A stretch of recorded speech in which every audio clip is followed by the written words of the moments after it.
किया मात्र 10 लाख रुपए से, और पहले ही साल में सैंडोज ने 117 लाख रुपए कमा लिए।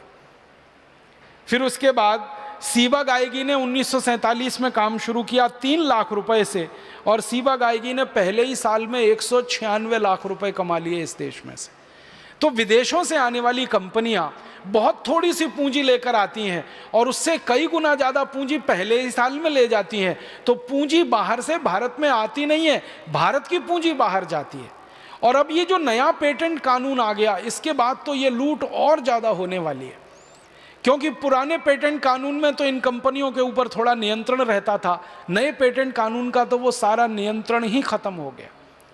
आपके मन में एक प्रश्न आएगा, वो ये कि पेटेंट की व्यवस्था तो नई दवाओं पर होती है।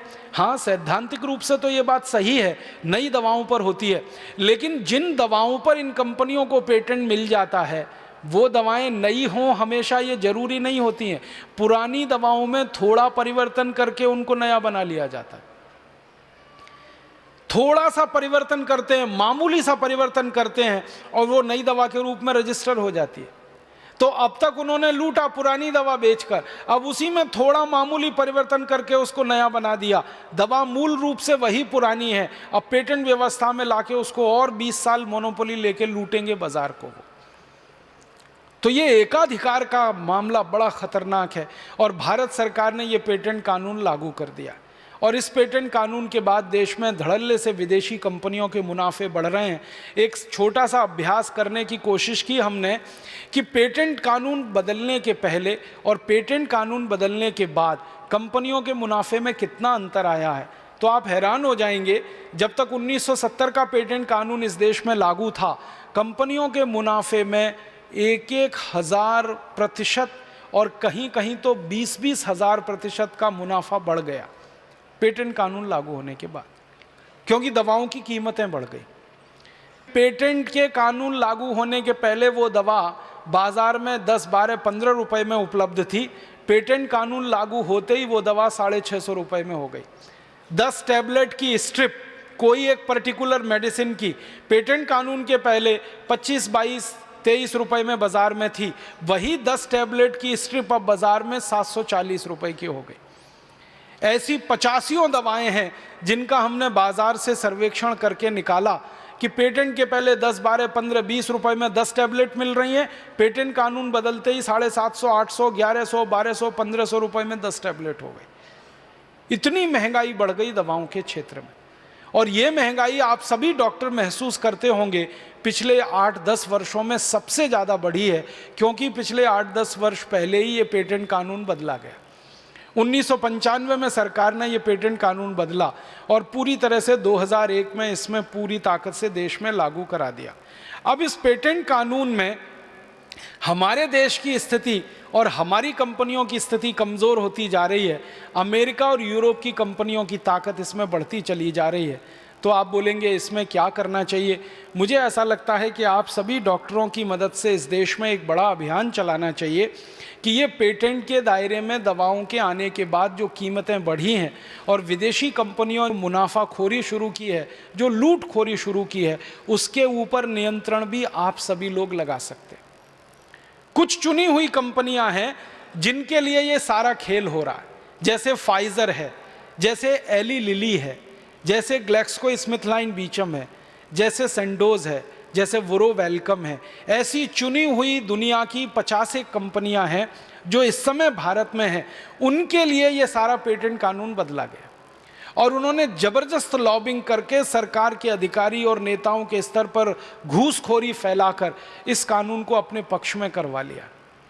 आम आदमी को पता ही नहीं चला कि पिछले 8-10 वर्षों में दवाओं की जो कीमतें अंधाधुंध बढ़ी हैं वो किसी कानून के बदलने से बढ़ी हैं, ना कि बाजार में रॉ मटेरियल की कीमत बढ़ने से।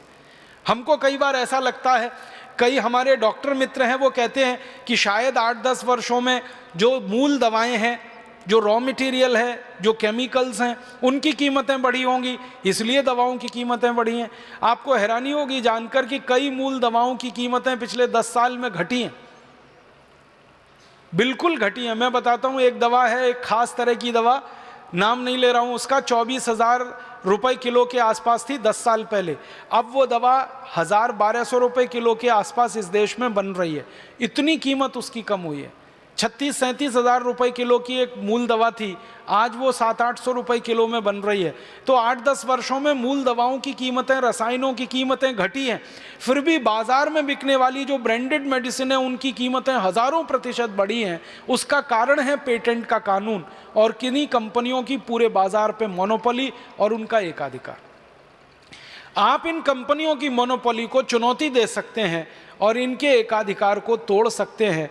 आप बस थोड़े से जागरूक हो जाएं, थोड़े ज़्यादा संवेदनशील हो जाएं और थोड़ा सा देश के बारे में ज़्यादा सोचना आप शुरू करें तो बहुत आसानी से इन कंपनियों के इस पूरे दुष्चक्र को आप तोड़ सकते हैं और इनको ज़मीन पे ला सकते हैं। बस आपको एक ही बात करनी है और वो बात हमारी नहीं है, मेरी नहीं है, महात्मा गांधी की सिखाई हुई और बताई हुई है। महात्मा गांधी कहा करते थे कि जब गुलामी का पहाड़ बहुत बड़ा हो जाए तो बहिष्कार वो डायनामाइट है जो किसी भी गुलामी के पहाड़ को तोड़ सकता है। ये गांधी जी कहा करते। 1942 में उन्होंने भारत के लोगों को ये कहा था कि अंग्रेजों की गुलामी बहुत बढ़ गई है, अब इस अंग्रेजी गुलामी को तोड़ने का एक ही रास्ता है कि आप अंग्रेजों का और अंग्रेजी वस्तुओं का बहिष्कार करें, उसके बाद ये गुलामी टूट जाएगी। और भारत के लोगों ने किया और अंग्रेजों की गुलामी टूटी और 15 अगस्त 1947 को हम आज़ाद हो गए। महात्मा गांधी की यही बात मैं आपको याद दिलाना चाहता हूँ कि अभी ये विदेशी कंपनियों की गुलामी बहुत बढ़ गई है, दवा के क्षेत्र में उनकी लूटखोरी बढ़ गई है, उनका मुनाफाखोरी बहुत ज़्यादा बढ़ गया है। भारत से जो लूट कर वो पैसा ले जा रहे हैं, दिन दिन बढ़ता ही जा रहा है, रात रात बढ़ता जा रहा है। पहले 60-70 करोड़ रुपए लेके जाते थे 1970 में, आज बड़े आराम से हर साल 32 से 35 हज़ार करोड़ तो ऑफिशियल उनके आंकड़े हैं, वो लूट के ले जा रहे हैं यहाँ से। फाइजर है, ग्लेक्सको है, एली लिली है, स्मिथ लाइन